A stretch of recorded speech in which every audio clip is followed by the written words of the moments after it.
Horas Balige Academy dari tepian Danau Toba yang indah. Oke, kita membahas keadilan yang ada di Indonesia ini. Saya pun baru tahu kan, karena kesibukan selama ini ya nggak sempat ya, karena studi, penelitian, menulis buku dan lainnya ya. Saya juga apatis terhadap apa yang terjadi di negara kita. Nah sekarang lah ya, mumpung sudah agak tua, jadi ya coba merimang-rimangi dulu, memikirkan apa yang sebenarnya terjadi yang salah dengan negara kita suarakan ya. Hak berdemokrasi menjamin kita untuk bersuara sesuai pasal 28 ya, kalau nggak salah itu Undang-Undang Dasar. Nah, terkait dengan keadilan ya di Indonesia ini. Jadi negara kita ini kan didirikan oleh para pejuang, tetapi terkait dengan pemerataan tanah, kepemilikan atau penggunaan tanah lah dulu ya, nggak usah memiliki tetapi menggunakan ya, memiliki hak guna usaha lah segala macam. Ternyata hanya segelintir orang ya, segelintir orang menguasai puluhan persen dari kita gitu loh. Padahal ya inilah keadilan, padahal negara kita didirikan oleh keringat nyawa, oleh pahlawan kita, tetapi yang menikmati ya hanya segelintir orang ini ya. Coba kita lihat ini tentang penguasaan lahan. Ini hanya masyarakat hanya 6% ya. Terus korporasi, perkebunan skala besar dan konglomerat ini 23%. Terus korporasi kehutanan 71%. Dan di sini kepemilikan lahan rata-rata petani di desa cuma 0,5% ya. Hanya sekitar 1% penduduk Indonesia tetapi menguasai 59% sumber daya agraria, tanah dan ruang ya. Jadi yang 1% inilah yang menikmati semua kekayaan alam Indonesia ya. Dia yang menguasai tanah, lahan, ya dia yang bisa kaya gitu loh ya. Nah, hak-hak konsesi, hak untuk menebang hutan, untuk dijadikan tambang, perkebunan ya dimiliki hanya segelintir orang ini, 1% inilah gitu. Jadi ya kemerdekaan Indonesia ini ya hanya dinikmati oleh 1% ini gitu loh. Harusnya kan ya dibagi bersama lah sama rakyat itu. Kalau memang ini adil ya, dikasih sama rakyat gitu loh ya. Ini rakyat nggak dikasih, yang dapat ya cuma 1% ini yang menikmati penggunaan penguasaan lahan tersebut. Gak adil sama sekali ya. Bagaimana ini, pasti gak pernah terjadi di negara lain ini. Coba kita lihat ini ya. Area tanah milik grup perusahaan para Taipan, ada Sinarmas Group, Salim Group ya, puluhan ribu hektar minimum ini, ada 44.000 hektar, 45.000 hektar, 56.000 hektar ya. Wilmar Group, Jardin Mateson Group, Surya Dumai Group ya, Triputra Group, Sampurna Agro Group, Bakri Group, Genting Group, aduh semua lah mereka, Tanjung Lingga Group ya. Jadi bagaimana tekniknya ya untuk menguasai lahan itu ya PDKT sama yang berkuasa ya, yang presiden gitu loh. Rakyat yang nggak dapat apa-apa ya, mereka yang punya kedekatan, lobby kepada presiden ya dikasih izin itu lewat Kementerian Kehutanan dan Lingkungan Hidup ya. Mereka lah yang menguasai ini ya. 25 Taipan pada akhir 2013 aja, 2013 mereka menguasai 3 juta hektar lahan ya. 3 juta hektar lahan dari 25 orang ini saja sudah menguasai 3 juta hektar lahan. Padahal nenek moyang kita dulu ya sampai tewas ya untuk anak cucunya kan, tetapi hanya dinikmati segelintir orang ya. Tadi 1% penduduk Indonesia menguasai 59% lahan ruang dari Indonesia ini ya. Jadi ya kita belum merdeka sebenarnya ya. Kok bisa begini, mereka sangat besar ya. 1% menguasai 50% lahan, yang lain nggak dapat apa-apa ya di Indonesia ini. Inilah ya, karena mereka yang menguasai lahan ya tentu mereka kekayaannya ya hitungan ratusan juta dolar ya. seperti ini, George Santosa Cahya 585 juta dolar, Abu Rizal Bakri 2 miliar ya, 2,45 miliar dolar. Surya Darmadi 1,1400 juta dolar atau 1,4 miliar dolar ya, versi Jakarta Globe. Versi Forbes juga, aduh, Benny Subianto. Begitu juga, inilah orang-orang yang menguasai lahan ya. Penguasaan lahan berarti mereka punya duit, pasti itu ya. Inilah yang dianak emaskan selama ini oleh Indonesia. Ada Antoni Salim, Putra Sampurna, Eka Cipta Wijaya, Abdul Rashid, Sukanto Tanoto ya, 2.100 juta dolar versi Jakarta Globe ya, 2,1 miliar dolar atau setara dengan berapa itu? 30 sampai 40 triliun lah ya.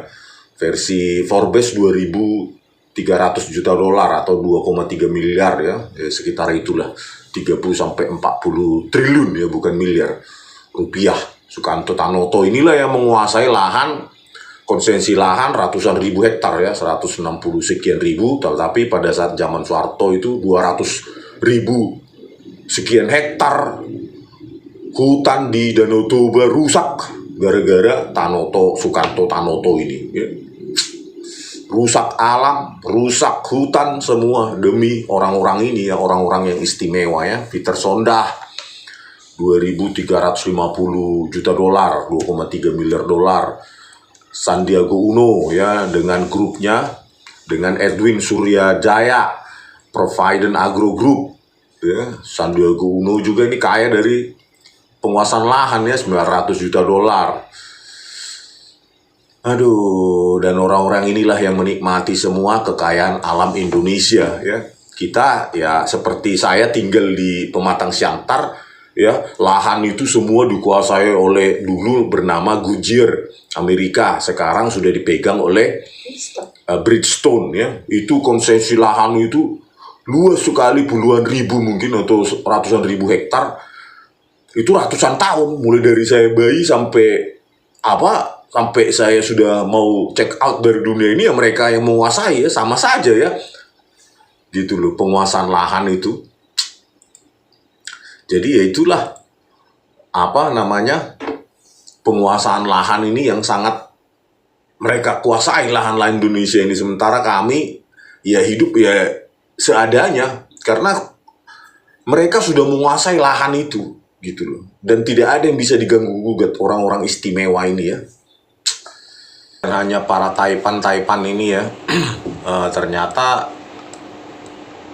Prabowo Subianto juga memiliki atau menguasai lahan 500.000 hektar ya, seperti dikatakan Walhi, Wahana Lingkungan Hidup Indonesia, mengatakan belasan perusahaan milik Prabowo Subianto itu kuasai 500.000 hektar lahan ya, sementara rakyat nggak dapat apa-apa ya. Tapi para kaum elit ini menguasai, ada yang puluhan ribu, bahkan Prabowo Subianto ini 500.000 hektar, nanti kita bacakan.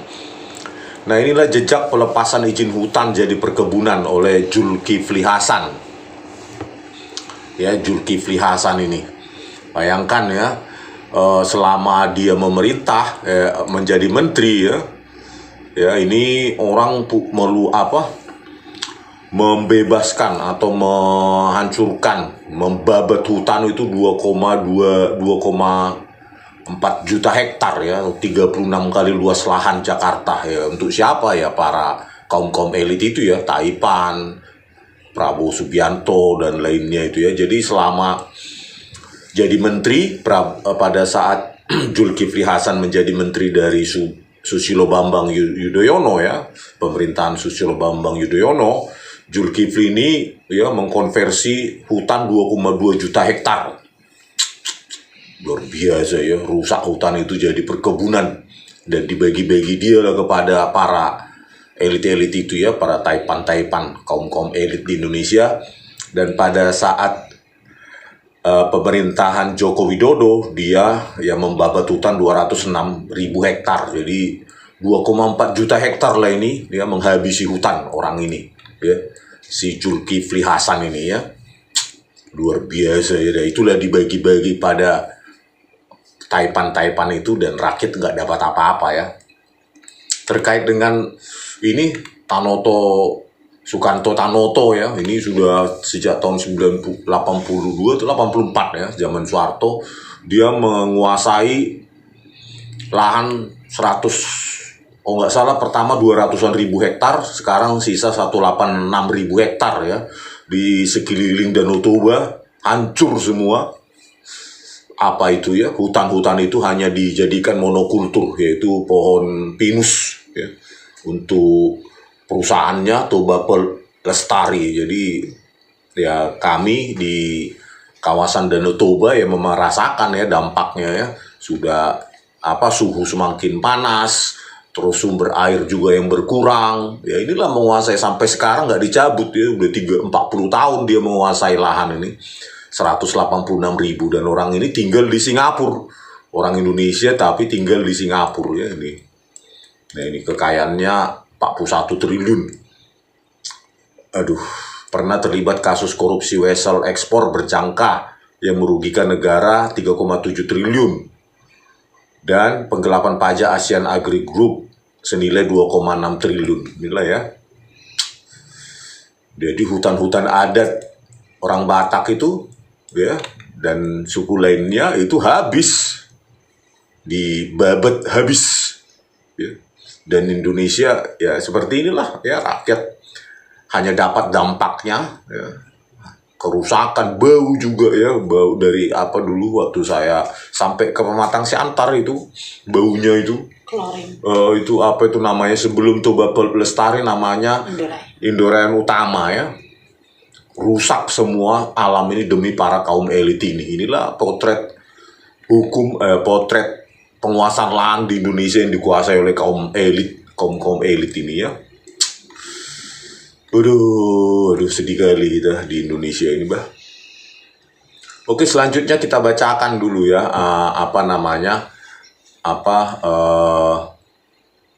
Walhi ya menyebutkan belasan perusahaan Prabowo kuasai 500 ribu hektar lahan. Oke, silakan lanjut. Dari Tempo, 16 Januari 2024. Walhi sebut belasan perusahaan Prabowo Subianto kuasai 500 ribu hektar lahan. Wahana Lingkungan Hidup Indonesia atau Walhi mengatakan belasan perusahaan milik Prabowo Subianto kuasai 500 ribu hektar lahan. Wahana Lingkungan Hidup Indonesia membeberkan sejumlah perusahaan milik calon presiden nomor urut 2, Prabowo Subianto, yang menguasai tanah seluas 500.000 hektar. Manajer kampanye Walhi, Uli Artasiagian, mengatakan ada sekitar 17 perusahaan milik Menteri Pertahanan itu yang tergabung di satu grup besar bernama PT Nusantara Energy Resource. Jadi satu grup ya, PT Nusantara Energy Resource milik Prabowo Subianto itu menaungi 17 perusahaan ya. Itulah yang menguasai 500.000 hektar untuk pertambangan dan perkebunan. Oke, lanjut. Jadi, ada 17 perusahaan yang tergabung di dalamnya, dan perusahaan-perusahaan ini bergerak di usaha-usaha pertambangan, kehutanan, dan perkebunan monokultur sawit. Ujar Uli dalam diskusi di Jakarta Selatan pada Senin 15 Januari 2024. Lahan tersebut terdiri dari hak guna usaha HGU dan hak guna bangunan HGB. Menurut Uli, hal yang harus menjadi sorotan adalah kesesuaian kepemilikan lahan tersebut dengan peraturan perundang-undangan, terutama pada saat izin itu diberikan. Uli mengatakan, informasi soal 17 perusahaan tersebut berdasarkan data terakhir pada 2019, sehingga kemungkinan jumlah perusahaannya bisa lebih banyak saat ini. Ia pun meminta agar Kementerian Agraria dan Tata Ruang dan Badan Pertahanan Nasional (ATR BPN) mengklarifikasi dan mengungkapkannya dengan transparan. Pasalnya, Walhi menilai sampai saat ini tidak ada keterbukaan informasi dari kementerian. Berdasarkan catatan Walhi, 17 perusahaan milik Prabowo itu menguasai hampir 500.000 hektar. Dari total lahan itu, kata dia, hampir 78.000 hektar digunakan untuk industri di sektor pertambangan. Selain itu, ia mengungkapkan Ada juga lahan Prabowo di 6 kabupaten di Aceh seluas hampir 98.000 hektar. Jadi dari 500.000 hektar lahan yang dikuasai Prabowo Subianto ini 78.000 hektar digunakan untuk industri pertambangan ya. 98.000 diantaranya menyebar di 6 kabupaten di Aceh ya. Jadi inilah orang-orang elit di Indonesia, entah apa pertimbangannya dikasih si A, B, C, D, X, Y, Z ya. Apalagi kalau enggak dekat dengan kekuasaan ya. Mungkin bisa jadi ini didapatkan pada saat mertuanya menjadi presiden ya, Presiden Soeharto zaman dulu. Bayangkan kalau itu sudah berarti udah 40 tahun, mungkin 30 tahun mereka kuasai. Seperti Sukanto Tanoto, sampai sekarang, sampai detik ini tidak bisa digusur itu ya. Cuma pada saat Presiden Habibie saja lah yang menghentikan operasi dari Toba Lestari itu ya, Sukanto Tanoto. Tapi pada saat Gus Dur selanjutnya ya, Megawati, Gus Dur, sampai Joko Widodo, sampai Prabowo Subianto ya lanjut lagi merusak hutan ya, merusak hutan adat ya, merusak hutan lindung dan segala macam lah ya. Inilah yang dirasakan rakyat. Oke, lanjut. Artinya, dia bisa saja menguasai puluhan ribu hektar itu karena dia kelola atas nama entitas korporasi, ujar Uli. Ia menekankan, pembagian lahan itu sebenarnya berkaitan dengan kewajiban-kewajiban lainnya. Misalnya, ketentuan kepemilikan lahan di atas 25 hektar akan diwajibkan memiliki perjanjian penggunaan lahan, PPL, tetapi terbatas 2.000 hektar harus punya izin usaha pertambangan, IUP. Dengan demikian, perbedaannya ada di instrumen kepatuhan hukum yang harus dijalankan. Tetapi menurutnya, kebijakan soal ini pun berubah-ubah. Seperti di sektor pertambangan dan perkebunan, pernah diatur bahwa satu entitas hukum tidak boleh memiliki izin lebih dari 10.000 hektar. Sedangkan apabila entitas tersebut memiliki lebih dari itu, maka harus membangun entitas perusahaan lainnya. Walhasil, menurut Uli, wajar ketika Prabowo memiliki PT Nusantara Energy Resource yang melingkupi 17 anak perusahaan untuk menguasai lahan dengan luasan 500.000 hektar. Jadi itulah ya, jadi satu orang pun bisa memiliki 500.000 hektar lahan di Indonesia ini ya. Dan tadi yang 25 taipan atau berapa itu puluhan ribu, puluhan ribu. Jadi nggak dibatasi satu orang. Ya walaupun kau punya 1.000 perusahaan ya hanya 10.000 hektar yang boleh menguasai lahan ini enggak ya. Satu orang dia ya, kali dengan membuat dengan 17 anak perusahaan, Prabowo Subianto ini menguasai 500.000 hektar. Harusnya kan satu orang entah 100 pun anak perusahaanmu ya tetap 10.000 ya. Supaya adil gitu. Ya, supaya rakyat yang lain dapat. Ini enggak ya. Makanya 1% penduduk Indonesia menguasai 50% ruang atau lahan di Indonesia ini. Bayangkan 1%, kalau kita 283 juta, maka hanya 2-3 juta ini aja lah yang menguasai lahan seluruh Indonesia ya. Padahal sisanya ya kita sempit-sempitan. Seperti kami di Toba ya, karena sudah dikuasai semua oleh si Sukanto Tanoto ya, cuma di pinggir-pinggir Danau Toba itu aja kami dapat. Karena semua udah dikuasai lahan itu oleh negara lewat Sukanto Tanoto. Begitu juga di Kabupaten Simalungun, Pematang Siantar juga. Itu dikuasai sejak puluhan tahun sampai sekarang itu. Dan penduduknya ya cuma dapat ya itu tepi-tepi jalan itu aja, sempit-sempitan di situ. Padahal penduduk bertambah, tetapi ya lahan dikuasai para taipan-taipan, korporat perkebunan, ya, bahkan diobral ke asing ya, seperti Bridgestone dan lainnya ya, London Sumatera dan lainnya itu di Sumatera. Jadi Sumatera itu kelihatannya luas, tetapi masyarakat paling 1% sampai 5% menguasainya ya. Sisanya ya dikuasai oleh itu, mereka itu. Tragis memang nasib Indonesia ini ya. Oke lanjut, nggak ada perubahan. Oke lanjut. Namun, ia menyayangkan persoalan ini hanya mengemukakan ketika pemilu. Mengemuka ketika pemilu. Sebelumnya, sengkarut lahan milik Prabowo juga diungkapkan Joko Widodo atau Jokowi saat bersaing dengan Prabowo. Tetapi saat terpilih jadi presiden, tutur Uli, tidak ada kebijakan yang dilakukan untuk merespons atau memeriksa kepemilikan lahan tersebut. Komisi Pemilihan Umum KPU RI telah menetapkan peserta pemilu presiden dan wakil presiden Pilpres 2024, yakni pasangan Anies Baswedan Muhaimin Iskandar nomor urut 1, Prabowo Subianto Gibran Rakabuming Raka nomor urut 2, dan Ganjar Pranowo Mahfud MD nomor urut 3. KPU juga telah menetapkan masa kampanye mulai 28 November 2023 hingga 10 Februari 2024. Kemudian jadwal pemungutan suara pada tanggal 14 Februari 2024. Nah inilah ya, kita selalu ribut pada saat bersaing kampanye, saling kritik dan segala macam. Seperti Joko Widodo juga pada saat bersaing melawan Prabowo Subianto tahun 2019 ribut ya, mengungkit kepemilikan lahan oleh Prabowo Subianto ya, seolah-olah dia ingin mendistribusikan lahan itu lebih adil kepada rakyat gitu ya. Ya tadi itulah ya, kok bisa satu orang bisa mulai memiliki puluhan ribu sampai ratusan ribu hektar. Kenapa rakyat yang lain tidak? Kenapa mesti para kaum elit ini gitu loh. Ya, kami juga di Sumatera Utara atau khususnya ya di Sumatera pada umumnya ya iri pada itu taipan-taipan, pada korporat besar, mereka menguasai lahan Sumatera. Padahal nenek moyang kita sama-sama berjuang untuk negara ini menumpas penjajah, bahkan sampai tewas, mengorbankan nyawa. Tetapi lahan, saya nggak tahu di pulau lain ya, karena yang saya lihat saya di Sumatera sering melintas ya. Tetapi apa yang kita lihat di Sumatera sendiri ya mungkin ya itulah 90% itu lahan dikuasai oleh orang-orang besar itu. Jadi tidak ada keadilan dalam perspektif penguasaan lahan.